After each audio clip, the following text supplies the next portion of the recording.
You'd think that to have more wind power, you want more wind. And so then what happens? We need to make it up. People still want their electricity. So we need to have fossil generation on standby, able to pick up to ensure that the demand is still served. You actually have to have more conventional power sources online to pick up the slack if the wind dies.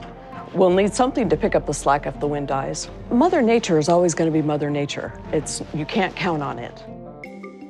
Over 30 states now have renewable energy targets. It's just one part of an ongoing fight to change how we consume energy. But it's a tremendous challenge, especially when we're losing the battle right in our homes. I'm high above Cleveland on a cold winter night. What I'm seeing reveals a lot about how we all waste power without even noticing. We're over a working-class neighborhood in Cleveland. Larry Davis is a thermal mapping expert whose highly sensitive camera, mounted on the bottom of this plane, captures heat radiating from objects on the ground. I would say that the majority of energy that's being wasted comes from everyday consumers like you or me in our houses. The orange and reddish colors indicate that there's a substantial amount of heat loss. About half the homes in Cleveland were built before 1950. On average, they're 40% less efficient than homes built in the last 10 years. But even better insulated modern homes still lose a tremendous amount of energy simply because of their size and the huge amount of power they need.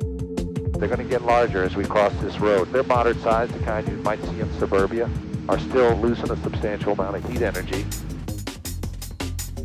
All across America, inefficiencies in our homes are costing us nearly $60 billion each year.